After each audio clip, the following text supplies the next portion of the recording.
বিসমিল্লাহির রহমানির রহিম। আসসালামু আলাইকুম রহমতুল্লাহি বারাকাতু। কেমন আছেন সবাই? প্রতিদিনের মতো নতুন আরো একটি রেসিপি নিয়ে আপনাদের মাঝে হাজির হলাম। আজকে আমি পেঁপে দিয়ে চিংড়ি মাছ দিয়ে রান্না করার দারুণ একটা মজার রেসিপি নিয়ে আসছি। এটাই দুপুরবেলা গরমের সময় হালকা কিছু মশলা দিয়ে রেডি হয়ে যাবে। তো চলুন শুরু করি আমার আজকের রেসিপিটি। তো এখানে আমি নিয়ে নিয়েছি একটা মাঝারি সাইজের পেঁপে, আর এখানে নিয়েছি বেশ কিছুটা আমি দেশি চিংড়ি মাছ। তো চিংড়ি মাছগুলো একেবারে ছোটও না আবার একেবারে বড়ও না, এই সাইজের। আপনারা স্ক্রিনে দেখে বুঝতে পারছেন আমার চিংড়ি মাছগুলো ঠিক এই সাইজের।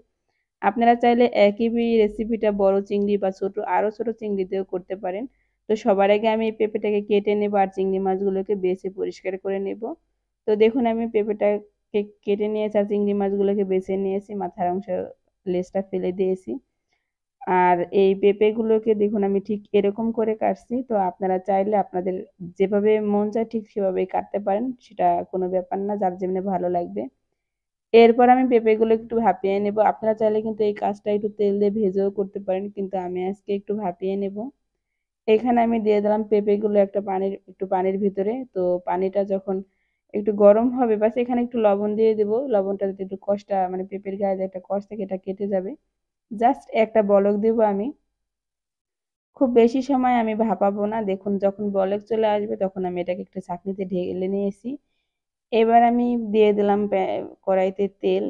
তেলটা অবশ্যই আপনারা বুঝে শুনে দিবেন, কারণ এই রান্নাটা আমি খুবই অল্প মশলায় রান্না করব, সেজন্য আমি খুবই অল্প পরিমাণ তেল দিয়ে দিলাম। তারপরে এখানে দিয়ে দিলাম অল্প খুবই মানে ২টা পেঁয়াজ আমি কুচিয়ে তারপরে এখানে কুচি করে দিয়েছি। পেঁয়াজটা যখন একটু হালকা কালার চলে আসবে, এই পর্যায়ে আমি একেবারে সামান্য হাফ চামচ করে আদা এবং রসুন বাটা দিয়ে দিলাম। এগুলো দিয়ে আমি একটু ভেজে নেব।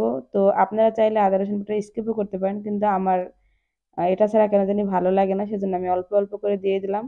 এরপর আমি সেই চিংড়ি মাছগুলোকে দিয়ে দিলাম। চিংড়ি মাছগুলো দিয়ে এগুলো দিয়ে একটু ভেজে নেব।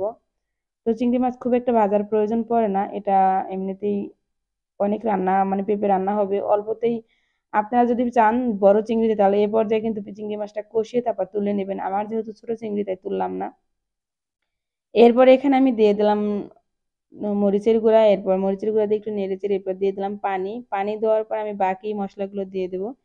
এইখানে দিয়ে দিলাম আমি হাফ চামচ পরিমাণ হলুদের গুঁড়া, সামান্য একটু গোলমরিচের গুঁড়া, জিরার গুঁড়া ও ধনিয়ার গুঁড়া। জিরা ধনিয়া সবকিছু আমি হাফ চামচ করে দিয়েছি। তো এরপর খুব সুন্দর করে নেড়েচেড়ে মিশিয়ে নিয়ে ঢাকনা দিয়ে ঢেকে দেব। খুব সুন্দর করে যখন এই পানিটা শুকিয়ে যাবে, মশলাটা একদম কষানো হয়ে যাবে, সে পর্যায়ে ঢাকনাটা তুলে নিলাম। দেখুন একদম মশলা কষানো হয়ে গেছে। আপনারা যারা বড় চিংড়ি দিয়ে রান্না করবেন তারা কিন্তু এই পর্যায়ে চিংড়িটা তুলে নেবেন অবশ্যই, না হলে কিন্তু চিংড়িটা একদম রাবারের মতো হয়ে যাবে। আমার যেহেতু ছোট চিংড়ি তাই আমি আর তুললাম না। তো সেই ভাপানো পেঁপেগুলো এই পর্যায়ে আমি দিয়ে দিলাম। এরপর আমি খুব সুন্দর করে নেড়েচেড়ে মিশিয়ে নেব। তো এখন আমি প্রায় অনেকক্ষণ ধরে এই পেঁপেটাকে কষাবো। চুলার জালটাকে আমি একদম মিডিয়ামে রাখছি যাতে পুড়ে না যায় এবং অনেকক্ষণ কষাতেও পারি। তো আমি ঢাকনা দিয়ে এটাকে কষিয়ে নেব প্রায় ৩-৪ মিনিটের মতো, যতক্ষণ পর্যন্ত আমি কিন্তু এর মাঝে কিন্তু অনেকবারই নাড়াচাড়া দিয়েছি যাতে পুড়ে না যায়। অবশ্যই আপনারা এটা খেয়াল রাখবেন। অন্য চুলায় আমি পানি গরম বসিয়ে দিয়েছিলাম, এখানে আমি দিয়ে দিলাম পানি। অবশ্যই কিন্তু এই পেঁপেতে গরম পানি দিবেন। এ পর্যায়ে যদি ঠান্ডা পানি দেন তাহলে পেঁপের তরকারিটা কিন্তু একদমই মজা লাগবে না। পেঁপে লাউ এগুলো এমনি একটু পানচালো মানে একটু পানচা লাগে, এজন্য অবশ্যই গরম পানি দিবেন, না হলে আপনার তরকারির স্বাদটা একদম নষ্ট হয়ে যাবে। তারপর ঢাকনা দিয়ে আমি আরো ৫-৬ মিনিট রান্না করে নিলাম। প্রায় আমার পেঁপেটা সেদ্ধ হয়ে গেছে। এ পর্যায়ে আমি ৪ থেকে ৫-৬টা কাঁচামরিচ দিয়ে দিলাম কিছু বিলাতি ধনিয়া পাতা কুচি। এখন যেহেতু ফ্রেশ ধনিয়া পাতা কুচিটা পাওয়াই কষ্ট, তো আনলেও ঠিক মতো থাকে না, আমি এখানে বিলাতি ধনিয়া পাতা দিলাম। এরপর খুব সুন্দর করে নেড়েচেড়ে মিশিয়ে নেব।